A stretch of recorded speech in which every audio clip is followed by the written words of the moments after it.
بسم اللہ الرحمن الرحیم۔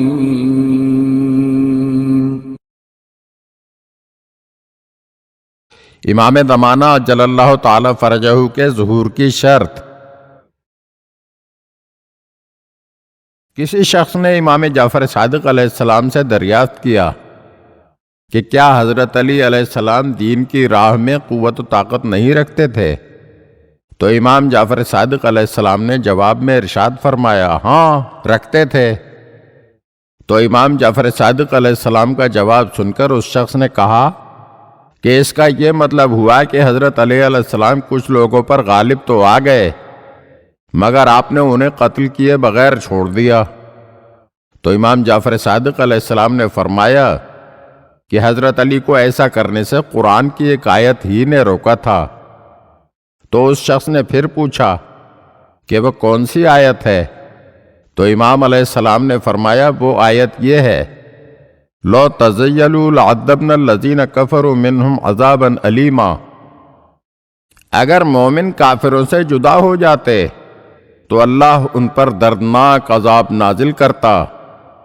اس کے بعد گفتگو کا سلسلہ جاری رکھتے ہوئے امام علیہ السلام نے مزید ارشاد فرمایا، اللہ تعالیٰ نے کافر اور منافق لوگوں کی صلبوں میں مومن افراد کو رکھا ہے، لہٰذا حضرت علی علیہ السلام ان مومنین کی وجہ سے جو ابھی کافروں اور منافقوں کی صلبوں یا نسلوں میں موجود تھے، ان کے منافق یا کافر آباء و اجداد کو جو آپ کے مقابل ہوتے آپ چھوڑ دیا کرتے اور قتل نہیں کرتے تھے، تاکہ مستقبل میں وہ مومن افراد پیدا ہو کر دنیا میں آ سکیں۔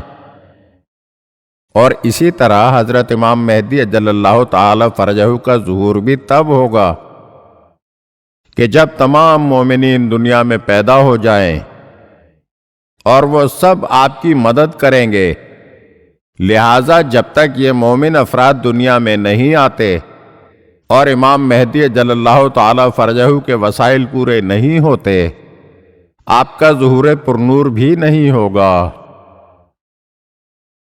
اگر آپ ہمارے چینل کی نئی ویڈیوز دیکھنا چاہتے ہیں تو ہمارے چینل کو سبسکرائب کریں اور گھنٹی کے بٹن کو دبائیے تاکہ ہر آنے والی ویڈیو آپ کو جلد موصول ہو سکے۔ اور ہاں، لائک اور شیئر ضرور کیجیے اور اپنے قیمتی کمنٹ سے ہمیں آگاہ کیجیے۔